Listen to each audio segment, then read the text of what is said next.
있습니까? 혹시 본 사람 있어요? 알코올 중독에 빠진 분 본 사람 있어요? 제가 없네요. 없어요? 알코올 중독이 보통 제가 이제 이 한국에서 심리상담소를 운영하고 있는데요. 컴퓨터 중독이라고 부모들이 자녀들을 데려오고 오는 경우가 있어요. 예를 든다면 뭐 중학교 2학년, 요새는 이제 컴퓨터 중독 이런 말은 아예 없어져 버린 정도입니다. 지금부터 10년 전 정도, 7, 8년 전 이때만 해도 자녀들이 컴퓨터 중독이라고 말하는 부모들이 다양하게 자녀들을 데리고 온 경우도 있어요.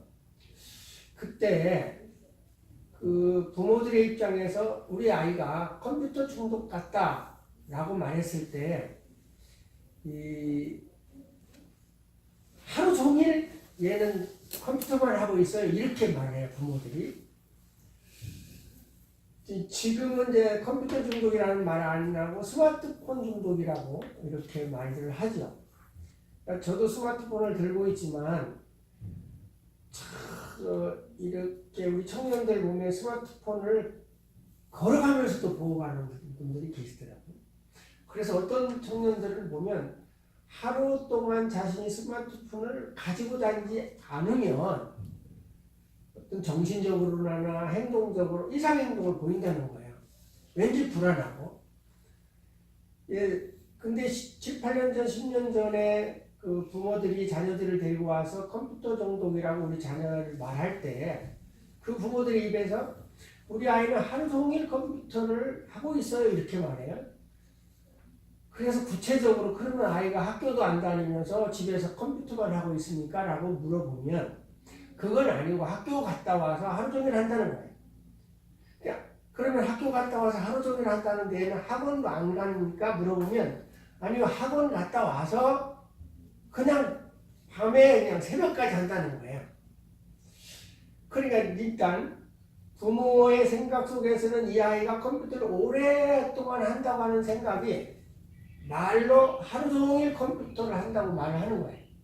사실은 하루 종일 안 하는데. 그래서 따져보면 그 아이가 예를 들어서 초등학교 5, 6학년이나 중학교 1, 2학년 된 학생이 컴퓨터를 하고 게임을 할 때 학교 갔다 와서 오후 시간이 되면 밥 먹고 학원에 보내면 이 아이가 학원 갔다가 10시쯤 저녁 10시쯤 이제 옵니다. 그러면 씻고 또 그 저녁에 또 차려주는 밥 먹고 하면 11시쯤 되거든요. 11시쯤 되면 자기 방에 가서 컴퓨터에 앉아서 게임을 하기 시작하면 한 2시간 정도 해요. 그럼 12시 1시가 되거든요. 그럼 엄마들은 보면 이 아이가 1시까지 게임을 하고 있으니까 밤새워서 게임을 한다고 생각하는 거예요. 잠도 안 자고 하루 종일 게임을 한다고 생각하는 거예요. 그래서 너는 잠도 안 자고 게임만 하고 있고 컴퓨터만 하고 있나 이렇게 얘기가 되는 거예요. 어떤 아이는 2시, 3시까지 게임도 하고 그래요. 그런데 한국에서 컴퓨터 게임을 최소한 한 아이가 시작했을 때 6시간에서 8시간 정도로 하루 한다고 한다면 어쩌면 이것이 계속적으로 반복적으로 한 2달 정도 이상 갔을 때 게임 중독이라고 볼 수 있다고 이렇게 데이터가 나온 거예요. 그러니까 적어도 6시간에서 8시간 정도 한 2달 정도 지속적으로 하면 게임 중독이다 이렇게 보는 데이터가 나온 거예요. 근데 우리 학생들은 일반적으로 봤을 때 자 11시부터 게임을 시작해서 12시, 1시, 늦어도 2시 그래야 3시간이에요. 아무리 오랫동안 새벽 3시, 4시까지 게임을 한다고 할지라도 4시간 정도밖에 안 합니다. 그럼 엄마들이 왔을 때는 얘가 잠도 안 자고 게임만 한다고 생각하는 거예요. 근데 학생의 입장에서는 나는 게임 그 시간밖에 할 시간이 없어서 그 시간만 게임하는 거다는 거죠. 그러니까 게임 중독이 아닌데 부모들은 잠을 안 자고 게임을 하고 있으니까 게임 중독이라고 스스로 그렇게 아이에게 꼬리표를 달아주는 겁니다. 그러니까 우리가 일반적으로 볼 때 어떤 물질적 중독에 있어서 지금 말한 게임 중독이라든지 또 알코올 중독이라든 이 알코올 중독도 마찬가지예요. 병원에서 이야기할 때는 하루에 예를 들어서 소주 한 병을 가지고 아침, 점심, 저녁 3번 나눠서 계속해서 마시면 이것이 한 달 정도 가면 알코올 중독이라고 봅니다. 근데 예를 들어서 저녁에 소주 한 병을 한 번에 마셔버리면 매일 마셔도 그거를 중독이라고 보지 않는 거예요. 끊임없이 계속해서 아침, 점심, 저녁 이거를 끊임없이 계속해서 반복적으로 먹고 있으면 중독이라고 보는데 한 번 먹어버리면 아니라고 보는 거예요. 이게 우리가 이렇게 심리치료를 하다 보면 이런 개념에서 많이 혼란을 가져오더라 하는 것들을 인식할 수 있습니다. 그래서 일단은 여기 중독에 있어서 물질적 중독, 또 과정 중독. 과정 중독은 가장 중요한 것이 일 중독입니다. 끊임없이 일을 하지 않으면 내가 아무것도 안 하고 있는 사람처럼 생각하는 사람들도 있어요. 그래서 뭔가 끊임없이 해야 돼요. 그러니까 주부들도 마찬가지입니다. 아무것도 안 하고 그냥 가만히 앉아 있으면 어떤 분은 내가 지금 뭐 하고 있지? 아무것도 안 하고 있는 것처럼 생각하는 겁니다. 그러니까 뭔가를 움직여야만이 불안하지 않고 일을 하고 있다라고 생각하는 거예요. 이게 과정 중독에 있는 사람도 꽤 많이 있습니다. 중독의 공통점이 있어요. 중독의 공통점인 첫째가 어떤 상황에서 도피하고자 하는 사고. 내가 처한 어떤 상황이 있는데 그 상황에서 도피하려고 하는 상황, 도피성. 그 다음에 제가 아까 처음 시작할 때 질문했을 때 가장 많이 나온 답변이 지배당한다, 빠져나올 수 없다. 그래서 그 지배력 이런 것들이고요. 또 중독은 깊은 중독에 빠져 있으면 파괴적이다 하는 것들입니다. 이렇게 밑에 몇 가지도 있고요. 그 다음에 중독에 3가지 종류가 있는데 첫째는 중독은 감정적인 측면에서 흥분시킨다.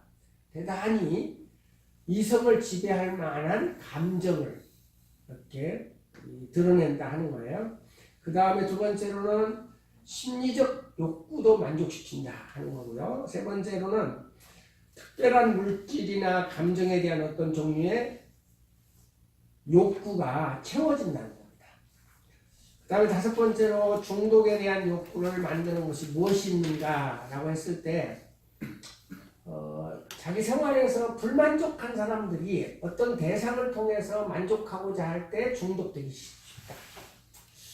우리 옛말에 그런 말이 있었어요. 그 도박 중독인 사람들은 쾌감도 느껴지기도 하지만 정말 거기 도박에 빠지면 예를 들어서 오른손을 잘라버리면 왼손 가지고 하고 왼손도 잘라버리면 발가락까지 한다고 하는 정도 말이 있을 정도로 중독은 아주 심각한 거다라고 하는데 그런 중독에 빠질 때 가장 중요한 심리적 욕구가 뭐냐면 도피하고자 하는 거다 하는 것이 중독 행동에 대한 욕구입니다. 2번째로 중독을 만드는 어떤 요인들이 있어요.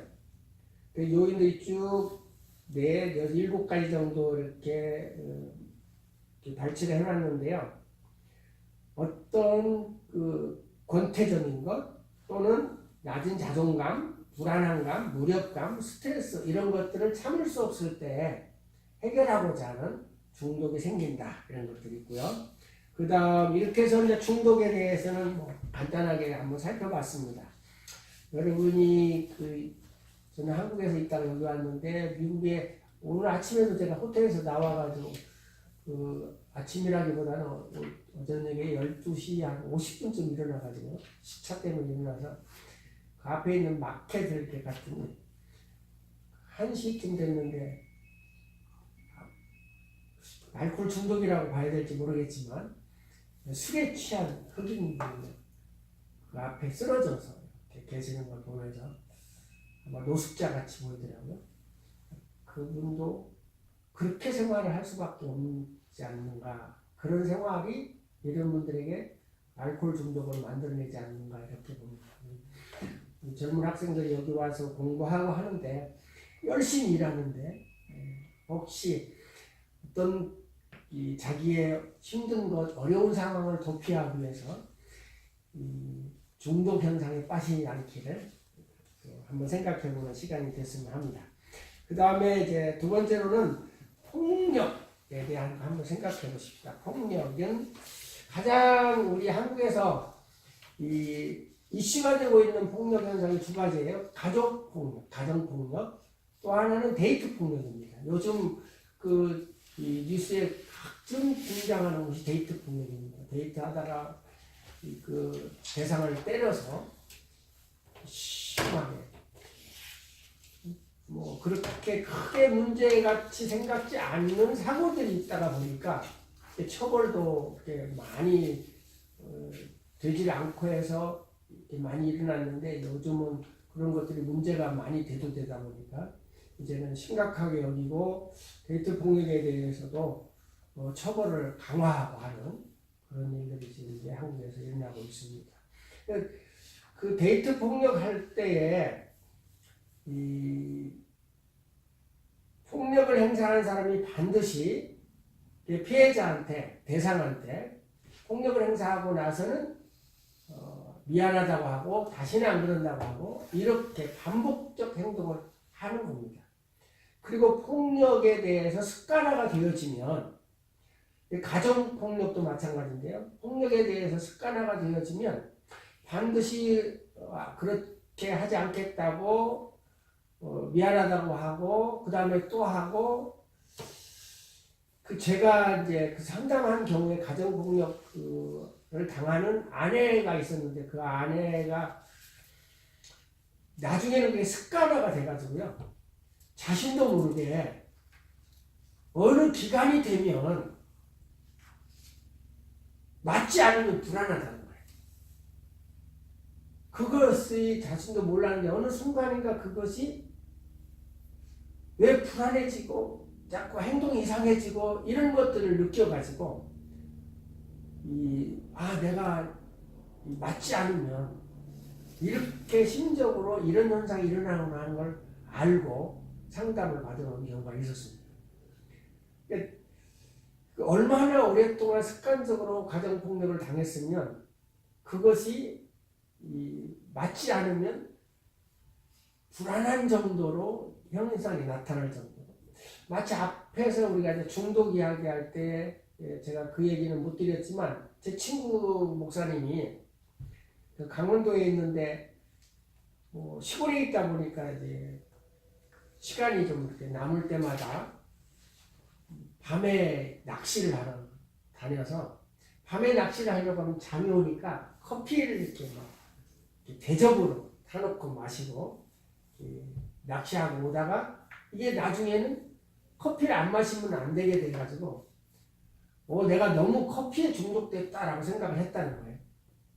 그래서 내가 이게 커피를 이제 끊어야 되겠다 생각을 하고 그 커피를 끊었더니 나중에는 현기증이 일어나고 정신을 차릴 수 없을 정도로 며칠 가더라는 거예요.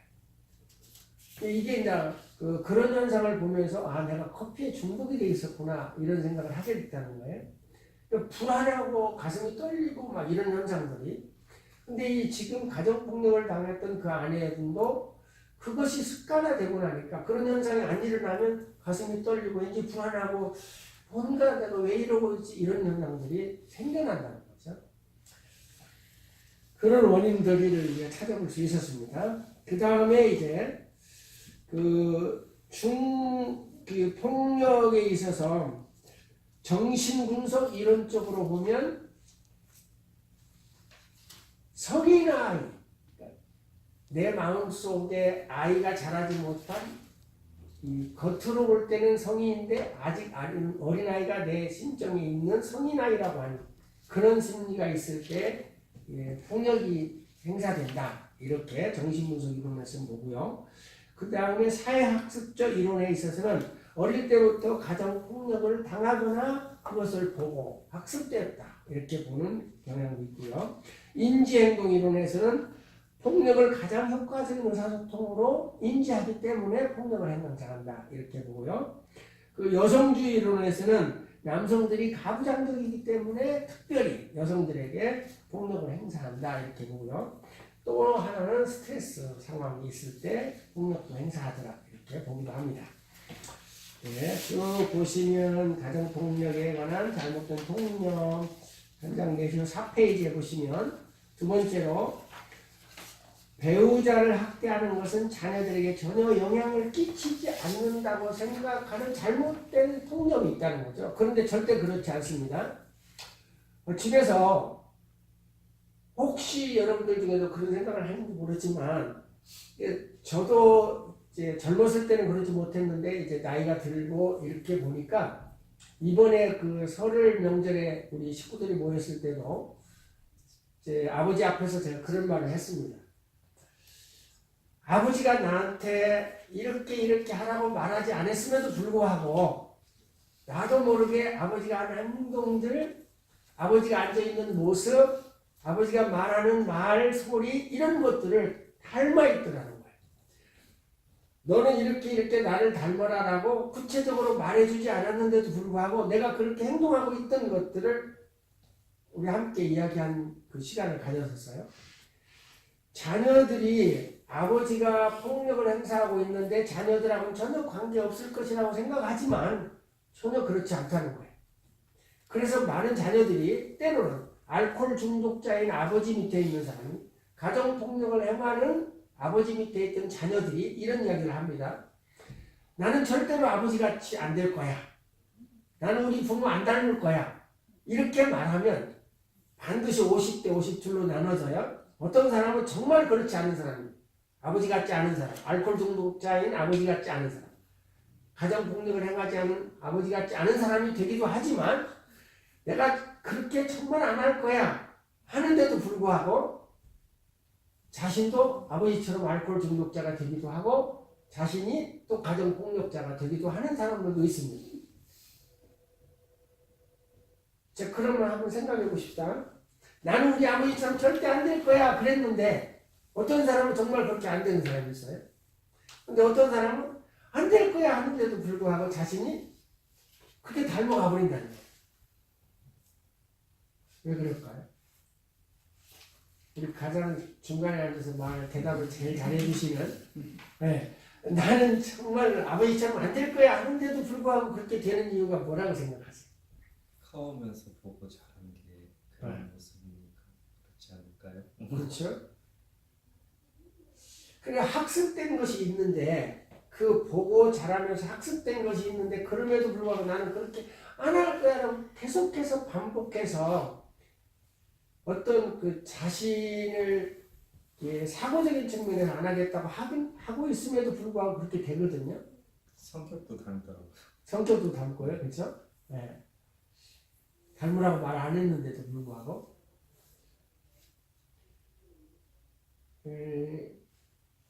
그래서 인지 이론에서는 이렇게 얘기해요. 인지 이론에서는 우리가 긍정적 사고를 하면 긍정적 행동을 하게 되고요. 그 다음에 부정적 사고를 하게 되면 부정적 행동을 한다는 거예요. 다시 말하면 이런 얘기입니다. 부정적 사고를 하면 계속해서 부정적 행동을 한다는 말은 제가 이제 교회에서도 우리가 여러분 기도하시죠? 기도할 때 어떤 성도들이 와서 그렇습니다. 목사님이 기도를 하면 응답이 잘 되는데 왜 우리가 기도하면 응답이 안 되죠? 이런 얘기를 해요. 그럼 기도의 방법을 한번 살펴보자는 거예요. 어떤 분들이 응답이 안 되는 분들, 어떤 때는 가끔 하나님이 내 기도를 들어주시는데 대부분 안 들어주신다는 거예요. 왜 그러실까 하나님이? 그래서 저는 인지적 사고 측면에서 그 기도를 훈련시킬 때 이렇게 한번 생각해 보라는 거예요. 자, 당신이 기도할 때 하나님 아버지 지금 내가 사업이 잘 안 되고 있어요. 이렇게 안 되고 저렇게 안 되고 이렇게 안 되고 있는데 하나님 이 사업 좀 잘 되게 해주세요. 이렇게 기도한다는 거예요. 내가 지금 이런 문제가 정말 어려워요. 우리 여기 학생들이 지금 여기서 생활하면서 내가 안 되는 일, 나한테 지금 힘든 일, 이런 일들이 있단 말이에요. 그러면 하나님 앞에 기도할 때 하나님 내가 이런 문제가 너무 힘들어요. 나 이거 정말 힘들어 죽겠어요. 하나님 내 형편 좀 도와주세요. 이렇게 기도하면 하나님이 내 형편을 잘 아시고 그 기도에 대해서 응답해 주실 것 같지만 인지적인 측면에서 우리가 이걸 분석해 보면 부정적 사고를 계속하고 있기 때문에 결국은 그 부정적 사고에 의해서 부정적 행동에 삶이 끌려온다는 거죠. 그래서 한 7년 전에 이 베스트셀러가 되어진 이 책 중에 그런 책이 있었어요. 끌어당김의 법칙이라는 책이 있었어요. 혹시 여기서도 사볼 수 있으면 여러분이 한번 그 책을 꼭 사보세요. 끌어당김의 법칙이라는. 내가 어떤 긍정적인 사고를 하면 긍정적인 삶의 패턴이 끌려온다는 거예요. 근데 내가 하나님 앞에 기도한다고 부정적인 얘기를 계속하는 거예요. 하나님 나 지금 이것도 안 되고 있어요. 취직도 안 되고 있어서요. 내가 지금 돈도 없고 어려워요. 하나님 내 형편을 아시니까 이걸 좀 해결해 주세요. 라고 부정적 사고를 계속하고 있으면 이 부정적 사고에 대한 내 사고에 어떤 것들이 부정적 환경들이 끌려온다는 거예요. 그래서 앞에서 말한 대로 나는 아버지처럼 안 될 거야. 나는 아버지처럼 안 될 거야. 라고 해서 반복적으로 계속 말을 하면 내 지금 사고 속에는 그 아버지가 부정적 행동을 했던 그 생각들이 계속 떠오른다는 거죠. 그러니까 결국은 내가 그 행동을 하게 된다는 거예요. 그러면 앞에서 말한 나는 아버지처럼 하지 않을 거야. 나는 결코 아버지처럼 살지 않을 거야. 라고 했을 때 이 사람은 긍정적 사고를 한 것 같잖아요. 그래서 긍정적 행동을 만들어냈다는 거죠. 여러분이 한번 이런 것들을 가만히 다시 한번 살펴보면서 내가 지금 안 되고 있는 어떤 환경, 내가 어렵게 느끼고 있는 환경이 있다고 한다면 그것을 지금 말하는 대로 말하는 행동, 행동하는 습관을 한번 바꿔보자는 거죠. 그래서 우리가 생각이 바뀌면 또 말도 바뀌고 말도 바뀌면 우리의 행동도 바뀐다 이런 말이 있는 것처럼 저는 아침마다 우리 단톡방에 제가 이 월요일마다 최면을 가르치고 또 토요일마다 최면을 가르치거든요. 이 단톡방은 10명씩 있는 단톡방에다 매일 아침마다 나는 날이 가면 갈수록 모든 면에서 더욱 좋아진다. 이걸 계속 반복하게 합니다. 그래서 3개월 정도가 되면 반드시 어떤 내가 생각지도 않은 새로운 일들이 환경들이 바뀌어져서 그 일이 긍정적으로 되어 있는 것을 확인할 수가 있어요. 오늘 여러분이 다른 말은 다 잃어버려도 오늘 드려진 이 레포트는 다 잃어버려도 그 말만 잃어버리지 마시고 나는 날마다 더 좋아진다. 나는 날마다 더 좋아진다.